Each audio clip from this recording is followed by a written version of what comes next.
Hello student, welcome to NB classroom. हम पढ़ रहे हैं पाठ 9 आनुवंशिकी एवं जैव विकास। आज इस चैप्टर का हमारा लास्ट टॉपिक शेष है विकास के चरण, और आज की क्लास में हम कवर करेंगे इसके अभ्यास प्रश्न। तो आओ बच्चों, आज की क्लास शुरू करते हैं। देखिए, हमने विकास पढ़ा था। विकास में क्या हुआ था कि धीरे धीरे जैव विकास हुआ, फिर वर्गीकरण हुआ, अलग अलग प्रकार की जातियाँ बढ़ती चली गई कि किस प्रकार से उत्तरोत्तर ये विकास चलता गया। तो इसको इस चीज़ से समझिए कि जो डीएनए था, हमने कहा था आनुवंशिक पदार्थ जीन होते हैं। जीन किस पे रहते हैं? डीएनए पे। तो इस डीएनए में क्या हुआ, जैसे जैसे वातावरण चेंज हुआ, इस डीएनए में चेंज होता गया। और सबसे पहले क्या थे? सिंपल जीव थे, जिनकी संरचना में कोई ज़्यादा टिपिकल चीज़ें नहीं थी। धीरे धीरे इनका क्या हुआ, प्रकृति जैसे चेंज हुई वैसे ही इनके अंदर डेवलपमेंट होता गया। देखिए, एक डायग्राम के माध्यम से इसको समझिए कि पहले एक देखिए प्लेरिया नाम का एक जीव था, जिसकी बिल्कुल सिंपल आंखें थी। आंखों में क्या था? बिल्कुल बिंदु थे जो प्रकाश को डिटेक्ट करते थे। ठीक है, विकास होता गया धीरे धीरे। देखो, हमारी आंख है जो कितने कलर्स को पहचानती है, प्रकाश के प्रति भी संवेदनशील होती है। सिर्फ उसको प्रकाश को डिटेक्ट ही नहीं करना, देखना, प्रतिबिंब बनाना, तो ये सारा सिस्टम क्या हुआ? धीरे धीरे डेवलप हुआ। ऐसे तो है नहीं कि एक दिन में ये डेवलप हो गया था।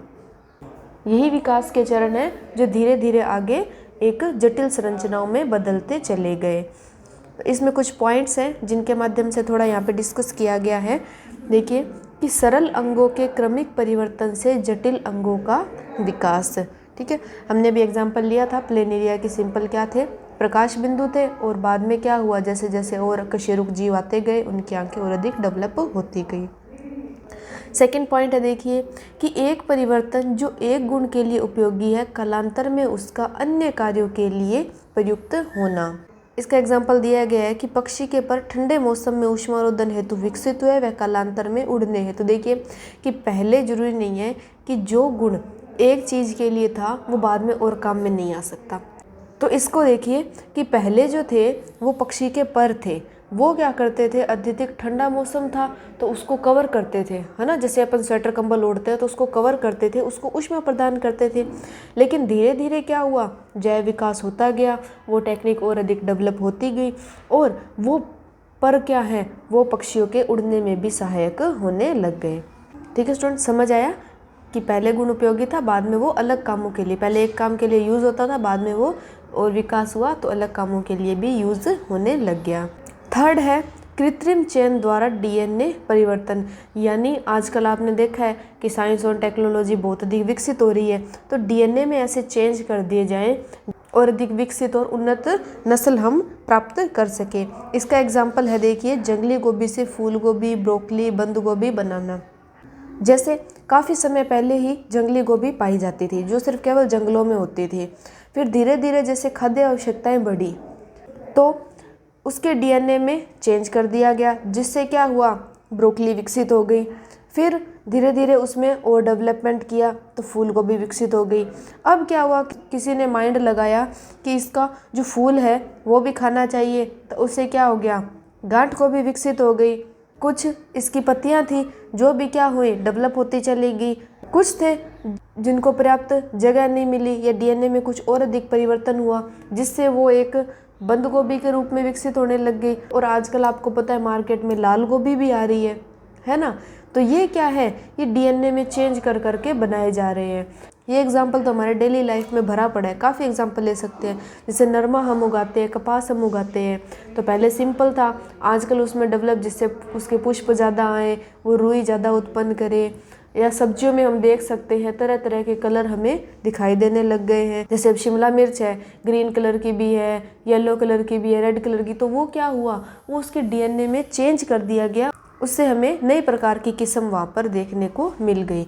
ये थे विकास के चरण। इसको हमने 3 पॉइंट्स के अंदर यहाँ पर क्लियर कर लिया है। नेक्स्ट हम बात करते हैं कि हमने ये कहा कि धीरे धीरे चेंज हुआ, कृत्रिम चेंज भी वहाँ पर किया गया। तो क्या विकास प्रगति है? यानी जैसे जैसे विकास हो रहा है तो क्या हम प्रगति कर रहे हैं? तो इसको देखिए कि जाति के वंश वृक्ष की कड़ियाँ खोजने में महत्वपूर्ण है कि प्रत्येक स्तर पर अनेक शाखाएं संभव है। ऐसा नहीं है कि नई जाति के उद्भव के लिए पहली जाति विलुप्त हो जाए। अब जैसे हम मानते हैं कि मानव का जो विकास है वो चिंपांजी से हुआ है, लेकिन ऐसा नहीं है कि चिंपांजी का कोई महत्व नहीं था। चिंपांजी इस सृष्टि के लिए आवश्यक नहीं थे। तो ये नहीं है कि जो नई जाति बनी है वो पहले से ज़्यादा अच्छी भी हो या पहले से ज़्यादा डेवलप हो। पहली जाति का कोई मतलब नहीं है। देखो, हर क्रम जैसे जैसे जैव विकास होता गया, हर पीढ़ी पे जो हर जीव हुआ उसका एक अपना अलग महत्व रहा है। यह सब पर्यावरण पर निर्भर करता है और यह भी नहीं कि विकसित हुई नई जाति अपने पूर्वज से उत्तम हो। केवल प्राकृतिक वर्ण व आनुवंशिक विचरण के संयुक्त प्रभाव से ऐसे प्रभाव दृष्टिगोचर होते हैं। अब जैसे हम मानते हैं कि मनुष्य है वो चिंपांजी से ज़्यादा इंटेलिजेंट है। अब ये क्या हुआ, ये प्राकृतिक वर्ण और उस आनुवंशिक विचलन के कारण हुआ कि उसमें माइंड छोटा रह गया। मनुष्य का mind, neuron, bone marrow, spinal cords, ये सारे सिस्टम जो है वो बहुत अच्छे से डेवलप हुए। इसलिए क्या हुआ, मानव उससे अधिक इंटेलिजेंट हुआ। लेकिन चिंपांजी है उसका भी प्रकृति में महत्व रहेगा। तो पर्यावरण पर भी निर्भर करता है ये। अतः जैव विकास के सिद्धांत का अर्थ कोई वास्तविक प्रगति नहीं है। इसका मतलब ये है कि जब भी जैव विकास हुआ, उत्तरोत्तर पीढ़ियाँ चलती चली गई, तो उसका मतलब ये नहीं है कि उसने सदैव प्रगति ही की हो, वो हमेशा पुरानी पीढ़ी से उत्तम ही पैदा हुआ हो।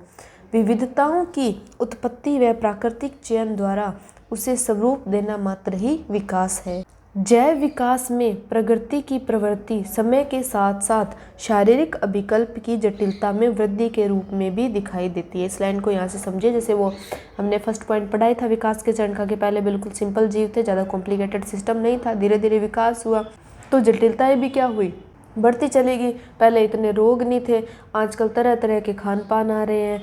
हम ये कह रहे हैं कि साइंस ने तरक्की कर ली, ठीक है, लेकिन हम हमारी बॉडी के अकॉर्डिंग देखिए, रोग भी उतने अधिक पैदा हो गए हैं। समझ रहे हैं ना मेरी बात को, कि पहले सिंपल खान पान था, हम कह सकते हैं कि वो तो क्या थे, डेवलप नहीं थे। हम आज के टाइम में ज़्यादा एडवांस हैं, ज़्यादा टेक्निक्स हैं हमारे पास में, लेकिन हम शारीरिक क्षमता में उनसे काफ़ी अधिक पिछड़ गए हैं। सेकंड, हम बात करें कि पहले कोई बीमारी होती थी, उसका इलाज नहीं होता था, मर जाते थे। आजकल क्या है, हर बीमारी है उसका इलाज पहले डेवलप हो जाता है। तो ये एक पैरेलल प्रोसेस है। ऐसा नहीं है कि हमने साइंस एंड टेक्नोलॉजी में तो प्रगति कर ली है, हम हर चीज़ में प्रगति करते जा रहे हैं, ऐसा नहीं है। हम कुछ क्षेत्रों में प्रगति भी कर रहे हैं और कुछ क्षेत्रों में पिछड़ भी रहे हैं। तो हम अपने आप को उत्तम नहीं मान सकते। यहाँ पर जो सर्वश्रेष्ठ है वो सर्वश्रेष्ठ है प्रकृति। ये ध्यान रखिए, हम कितनी भी टेक्निक डेवलप कर लें, कितना भी क्या कुछ कर लें, लेकिन प्रकृति से हम नहीं जीत सकते हैं। ओके स्टूडेंट, तो ध्यान रखिए कि जैव विकास सिद्धांत का अर्थ कोई प्रगति नहीं है। अब बात करते हैं हम मानव विकास की, कि मानव का विकास कैसे हुआ। तो मानव जो है उसका अध्ययन भी हमने क्या किया था, उत्खनन, समय निर्धारण, जीवाश्मों के आधार पर ही ये पता चला था कि मानव जो है वो धीरे धीरे डेवलप हो गए। आज का मानव है वो होमो सैपियंस के नाम से जाना जाता है, ठीक है, जो आधुनिक मानव है। पुराने जो मानव थे वो थोड़े चिंपैंजी, बंदर, इनके समकक्ष थे। तो बात करते हैं कि सबसे पहले मानव का विकास कैसे हुआ। तो ये माना जाता है कि मानव का जो उद्भव है, मानव की जो जाति है, उसका उद्भव अफ्रीका से हुआ था, ठीक है, आधुनिक मानव का। और आधुनिक मानव जाति कौन सी है, होमो सैपियन का विकास कहाँ से हुआ, अफ्रीका से हुआ। वहाँ से उन्होंने ट्रैवल करना स्टार्ट किया तो वो संसार के विभिन्न भागों में फैल गए। फिर जहाँ जैसा प्राकृतिक था उस प्रकृति के अकॉर्डिंग वो क्या हो गए, एडजस्टमेंट हो गए। जैसे अफ्रीका में रहे तो उनका कलर अलग है, उनका हाइट, बॉडी सिस्टम अलग है। वो ठंडे देशों में चले गए तो उनका कलर भी धीरे धीरे क्या हो जाए, विकास हुआ, तो परिवर्तन हुआ, तो उनका कलर क्या होता चला गया, परिवर्तन होता चला गया। तो इस प्रकार क्या हुआ कि मानव के रंग, रूप व आकृति में अत्यधिक विभिन्नताएं प्राकृतिक वर्ण से दृष्टिगोचर हुई। जैसी प्रकृति थी, मैंने कहा था सर्वोत्तम जो है वो प्रकृति है, तो प्रकृति ने क्या हुआ, देखिए, मानव में ही चेंज कर दिया। जैसा जहाँ सिस्टम था वे उसके अकॉर्डिंग मानव हो गए। हम भी देखते हैं, जैसे हम हैं तो हम अंग्रेज जो लोग हैं, फॉरेनर्स जो है उनसे डिफरेंट है, इंडोनेशिया के लोग हैं वहाँ से डिफरेंट है, अफ्रीका के लोग हैं वहाँ से डिफरेंट है, वो हमसे डिफरेंट है। तो ये क्या हुआ, ये हमारी एनवायरमेंटल कंडीशन पर डिपेंड करता है। मानव विकास के अध्ययन से यह जानकारी प्राप्त हुई कि मानव सभी एक ही जाति के सदस्य हैं। तो ऐसा नहीं है कि जो अमेरिका के जो लोग हैं वो अलग जाति से आए हैं, इंडोनेशिया के लोग हैं वो अलग जाति से आए हैं। हम जो हैं वो एक ही जीव से उत्पन्न हुए हैं। प्राकृतिक जो विभिन्नताएं थी उसके आधार पर हम अलग अलग चीज़ों में कन्वर्ट हो गए हैं। ओके स्टूडेंट, तो ये था हमारा चैप्टर 9 आनुवंशिकी एवं जैव विकास। अब हम इसके अभ्यास प्रश्नों का अध्ययन कर लेते हैं। फर्स्ट क्वेश्चन देखिए कि मेंडल के एक प्रयोग में लंबे मटर के पौधे जिनके बैंगनी पुष्प थे का संकरण बोने पौधों जिनके सफ़ेद पुष्प थे से करवाया गया। ठीक है, दो विपर्यासी लक्षण यहाँ पर लिए गए हैं। इनकी संतति में सभी पौधों में पुष्प बैंगनी रंग के थे। ओके, यहाँ से क्या हुआ, बैंगनी रंग प्रभावी आ गया, परंतु उनमें से लगभग आधे बोने थे। इससे कहा जा सकता है कि लंबे जनक पौधों की आनुवंशिक रचना निम्न थी। यानी इनकी संतति से हमें डिसाइड करना है कि इनके जनक किस प्रकार के थे। थोड़ा सॉल्व कर लेते हैं इसको। देखिए यहाँ पर बैंगनी कलर को W से दिखाया गया है। तो देखिए संतति में सभी पुष्प बैंगनी कलर के थे, तो इसलिए बैंगनी वाले ऑप्शन कौन से हो जाएंगे, देखिए A और C। ठीक है, बाकी दो ऑप्शन यहाँ पर कट हो जाएंगे कि यहाँ पर वाइट जो है वो अप्रभावी है। अब ये क्या कह रहा है कि आधे बोने थे, उस संतति में आधे बोने थे, तो शुद्ध लंबों के लिए तो TT प्रयोग करेंगे। बोने के लिए क्या कॉम्बिनेशन हो सकता है, या तो ये कॉम्बिनेशन और या ये कॉम्बिनेशन। तो हमारे पास में ऑप्शन के अकॉर्डिंग हम चेक करें तो यहाँ पर C ऑप्शन यहाँ पर करेक्ट हो जाएगा। यहाँ पर इनके जनक किस प्रकार के हो गए, इस प्रकार के हो गए। नेक्स्ट क्वेश्चन देखते हैं कि समजात अंगों का उदाहरण है। समजात अंग हमने पढ़े थे, क्या था कि जिनकी रचना समान थी लेकिन कार्य क्या होते हैं, भिन्न भिन्न होते हैं। फर्स्ट ऑप्शन देखिए, हमारा हाथ और कुत्ते का अग्रपाद। आप संरचना देखिए, दोनों की संरचना क्या है, एक समान है, कार्य दोनों के अलग अलग हैं। हमारे हाथ के कार्य खाना खाना, नहाना इस प्रकार से, और कुत्ते के क्या रहते हैं, चलने फिरने के काम रहते हैं। ठीक है, ये भी ऑप्शन हो गया। सेकंड, हमारे दांत और हाथी के दांत दोनों की संरचना क्या है, एक समान है, और इनके कार्य क्या हैं, अलग अलग हैं। नेक्स्ट देखते हैं, आलू व घास के ऊपरी भूस तारे, यानी आलू और घास की जो ऊपरी स्ट्रक्चर है वो देखिए संरचना में लगभग एक समान है, कार्य दोनों के अलग अलग होते हैं। तो समजात अंगों के उदाहरण में यहाँ पर क्या हो जाएंगे, ये सारे सही हो जाएंगे। ठीक है, समजात अंग यानी जिनकी रचना समान है, एक ही जाति से उद्भव हुए हैं परंतु अलग अलग कार्य के लिए वो डेवलप हुए हैं। नेक्स्ट देखते हैं, देखिए यहाँ पर कि विकासीय दृष्टिकोण से हमारी किससे अधिक समानता है, यानी मनुष्य की किससे अधिक समानता है। चीन के विद्यार्थी, चिंपैंजी, मकड़ी और जीवाणु। तो हमने शुरू में पढ़ा था कि अफ्रीका से लोग थे, वो अलग अलग देशों में चले गए, प्राकृतिक वर्ण के आधार पर वहाँ से अलग अलग उनके कलर रंग रूप हो गए। तो हमारी समानता किससे अधिक हो जाएगी, चीन के विद्यार्थियों से हो जाएगी। नेक्स्ट फोर्थ क्वेश्चन देखिए कि एक अध्ययन से पता चलता है कि हल्के रंग की आंखों वाले बच्चे के जनक, यानी माता पिता की आंखें भी हल्के रंग की होती है। इसके आधार पर कह सकते हैं कि आंखों में हल्के रंग का लक्षण प्रभावी है अथवा अप्रभावी। अपने उत्तर की व्याख्या कीजिए।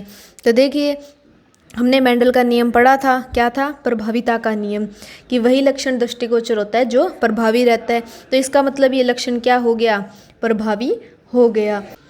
और उत्तर की व्याख्या आप यहाँ से लिख सकते हैं। ठीक है, प्रभाविता के नियम को यह स्पष्ट करता है। नेक्स्ट फिफ्थ क्वेश्चन देखिए कि जैव विकास तथा वर्गीकरण का अध्ययन क्षेत्र किस प्रकार संबंधित है। देखिए ये वैसे हम क्वेश्चन लगभग कवर कर चुके हैं, लेकिन इनकी लैंग्वेज थोड़ी क्या है, डिफरेंट है ना, डिफरेंट टाइप से हमें पूछे गए, तो आप इनके सभी को नोट करते जाइएगा। देखिए जैव विकास और वर्गीकरण का अध्ययन क्षेत्र किस प्रकार संबंधित है, यानी जैव विकास और वर्गीकरण आपस में किस प्रकार संबंधित है। तो देखिए जीवों का विकास हमने पढ़ा था, वो क्या हुआ, धीरे धीरे हुआ। और पीढ़ी दर पीढ़ी क्या हुआ, सरल जीव से जटिल जीवों की ओर यह विकास चलता गया। और इनकी बाह्य आकृति और व्यवहार के आधार पर हम क्या करते हैं, इनका अलग अलग वर्गीकरण कर देते हैं। तो इस प्रकार से क्या हुआ, जैव विकास जो है वो वर्गीकरण की एक सीढ़ी है। यानी हमें अगर डेवलपमेंट को दिखाना है कि ऐसे ऐसे अलग अलग लेवल पर हुआ है, तो हमें उनका क्या करना पड़ेगा, वर्गीकरण करना पड़ेगा। ठीक है स्टूडेंट। नेक्स्ट 6 क्वेश्चन देखिए, समजात व समरूप अंगों को उदाहरण देकर समझाइए। तो ठीक है, ये आपको नोट करने की आवश्यकता नहीं है, ये क्वेश्चन हम कवर कर चुके हैं। समजात अंग जिनकी आधारभूत संरचना समान है लेकिन कार्य डिफरेंट है, और समरूप अंग जिनकी रचना और संगठन अलग अलग है लेकिन कार्य एक समान है। 7वां क्वेश्चन देखिए कि कुत्ते की खाल का प्रभावी रंग ज्ञात करने के उद्देश्य से एक प्रोजेक्ट बनाइए। तो सिंपल है, देखिए हमें कुत्ते की खाल का प्रभावी रंग ज्ञात करना है। मान लो हमने काला कुत्ता ले लिया जिसका रंग क्या है, काला प्रभावी है। उसका जनन किससे करवाया गया, कोई सफ़ेद रंग की हम फीमेल कुत्ता लेते हैं। ठीक है, उन दोनों का आपस में जनन करवाते हैं। मान लो बच्चे पैदा होते हैं, बच्चा काले रंग का पैदा हो गया, तो इसका मतलब क्या हुआ कि वहाँ पर काला रंग जो है वो प्रभावी हो गया। सिंपल, आपको इस टाइप में अपने शब्दों में आप इसे लिख सकते हैं। नेक्स्ट बात करते हैं 8th क्वेश्चन की। तो देखिए, विकासीय संबंध स्थापित करने में जीवाश्म का क्या महत्व है। जीवाश्म क्या होते हैं, जो लुप्त जीव थे उनके अवशेष थे। जब हमने उनके अवशेष निकाले, उनकी संरचना की तुलना की जो वर्तमान में चीज़ें हैं, तो हमें उनमें थोड़ी सी समानताएं लिखी और इस आधार पे हमने क्या कर दिया, जीवों के अंदर विकासीय संबंध को बता दिया। तो इस प्रकार देखिए, जीवाश्म जो प्राप्त हुआ उसकी वर्तमान जीवों से तुलना कर हम विकासीय संबंध को बता सकते हैं। नेक्स्ट हम देखते हैं 9th क्वेश्चन कि किन प्रमाणों के आधार पर हम कह सकते हैं कि जीवन की उत्पत्ति अजैविक पदार्थों से हुई है। देखिए, इस टॉपिक का डिस्कशन इस चैप्टर में तो इतना ज़्यादा खास हुआ नहीं है। हम वैसे 9th क्लास में पढ़ चुके हैं, मिलर के प्रयोग थे, उसमें ये थोड़ा सा जीवन के बारे में डिस्कशन किया हुआ था। एक वैज्ञानिक आए थे होल्डन, उन्होंने ये कहा था कि जीव जो हैं वो अजैविक पदार्थों से उत्पन्न हुए। पृथ्वी शुरू में थी, वहाँ पे रासायनिक संश्लेषण हुआ, कुछ अमोनिया, मीथेन ऐसी गैस थी जो 100 डिग्री सेल्सियस पर मिश्रित हुई और कुछ टाइम बाद उसमें क्या हुआ, कार्बनिक यौगिक बन गए, प्रोटीन बना और फिर थोड़े जीवों की उत्पत्ति हो गई। तो आप इसका उत्तर यहाँ पे देख लीजिए। इस प्रकार से है कि उन्होंने माना कि जीवन की उत्पत्ति अजैविक पदार्थों से हुई है। ठीक है, नेक्स्ट है कि अलैंगिक जनन की अपेक्षा लैंगिक जनन द्वारा उत्पन्न विभिन्नताएं अधिक स्थायी होती हैं, व्याख्या कीजिए। यह लैंगिक प्रजनन करने वाले जीवों के विकास को किस प्रकार प्रभावित करता है। तो बिल्कुल सही बात है कि अलैंगिक जनन हमने पढ़ा था, उसमें क्या होता है, जीव अपने जनक के समान ही होता है, ज़्यादा उसमें चेंजेस नहीं होते। लेकिन लैंगिक जनन में गुण क्या होते हैं, माता से भी आते हैं, पिता से भी आते हैं, तो डीएनए में काफ़ी चेंज हो जाते हैं और उनकी विभिन्नताएं भी अत्यधिक स्थायी रहती हैं कि चेंज आ गया तो वो पीढ़ी दर पीढ़ी फिर आगे चलता रहता है। इस प्रकार से क्या होता है, डीएनए में जो परिवर्तन है वो लैंगिक जनन करने वाले जीवों के विकास को भी प्रभावित करता है। नेक्स्ट सेम ऐसा सा ही क्वेश्चन है कि संतति में नर व मादा जनकों द्वारा आनुवंशिक योगदान में बराबर की भागीदारी किस प्रकार सुनिश्चित की जाती है। जैसे हम जनन को पढ़ते हैं जिसमें नर और मादा दोनों से ही गुणसूत्र अगली पीढ़ी में जाते हैं। हमने लिंग निर्धारण पढ़ा था, 22 + XY था और 22 + XX था।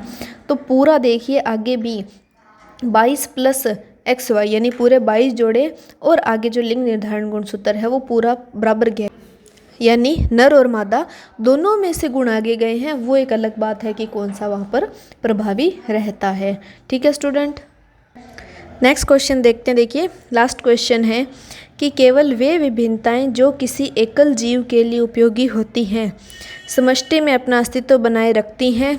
क्या आप इस कथन से सहमत हैं, क्यों एवं क्यों नहीं। पहले लाइन को समझिए, ये क्या कह रहा है कि जो विभिन्नताएं एकल जीव के लिए है क्या वो समष्टि में अपना अस्तित्व रखती हैं। बिल्कुल रखती हैं, अभी उनका भी क्या है, प्रकृति में एक अलग महत्व है, हम इससे सहमत हैं। हमने एक सिद्धांत पढ़ा था प्राकृतिक वर्ण का सिद्धांत कि प्रकृति जो है वो सर्वोपरि है, वही जीवों का चयन करती है और प्रकृति में वही जीव सरवाइव कर पाते हैं जो क्या करते हैं, प्रकृति से अनुकूलन दर्शाते हैं। ठीक है, अब मान लो ठंड ज़्यादा पड़ गई, अब कोई जीव है वो एडजस्टमेंट नहीं कर पाया तो वो क्या होगा, खत्म हो जाएगा। ठंड पड़ना एक प्राकृतिक घटना है, लेकिन आजकल देखिए प्रदूषण पोल्यूशन वगैरह हो गया, उससे भी क्या है, प्रकृति अनबैलेंस हो रही है, जिससे ऐसे में भी जातियाँ नष्ट हो रही हैं। तो देखिए कि समष्टि में बिल्कुल अपना अस्तित्व बनाए रख सकते हैं। प्रकृति उन्हीं जीवों का चयन करती हैं जो अनुकूलन दर्शाते हैं। ओके स्टूडेंट, तो ये था चैप्टर 9 आनुवंशिकता एवं जैव विकास। महत्वपूर्ण बिंदुओं की बात करें तो देखिए वैसे तो ये चैप्टर है सिंपल, लेकिन इसमें सोचने विचारने की चीज़ें काफ़ी अधिक है। तो आप इसको सिंपल करके ऐसे छोड़ मत देना कि हाँ इसको कवर कर लेंगे। ठीक है, कंसेप्ट लगभग एक सा ही है कि किस प्रकार से लक्षण वंशागत होते हैं। तो मेंडल के नियम आप अच्छे से कवर कर लीजिए। मानव में लिंग निर्धारण है, ये भी अच्छा क्वेश्चन है। और विकास और वर्गीकरण है, इसको भी काफ़ी अच्छे से आप समझ लीजिए कि किस प्रकार विकास चलता है, मानव का विकास कैसे हुआ, कैसे जीवाश्म आए, कैसे पीढ़ी दर पीढ़ी विकास चलता गया, समरूप अंग, समजात अंग। तो इस प्रकार से इस चैप्टर के अंदर थोड़ी सी चीज़ें पढ़ने वाली है। वीडियो के डिस्क्रिप्शन बॉक्स से आप क्वेश्चन पेपर डाउनलोड करें और अपनी प्रैक्टिस भी करें। ओके स्टूडेंट, तो ये थे हमारे बायोलॉजी पोर्शन के तीनों चैप्टर जो आज हमने ख़त्म कर लिए हैं। अब हम अदर्स चैप्टर स्टार्ट करेंगे। ओके स्टूडेंट, तो फिर मिलते हैं नेक्स्ट क्लास में। Thank you for watching.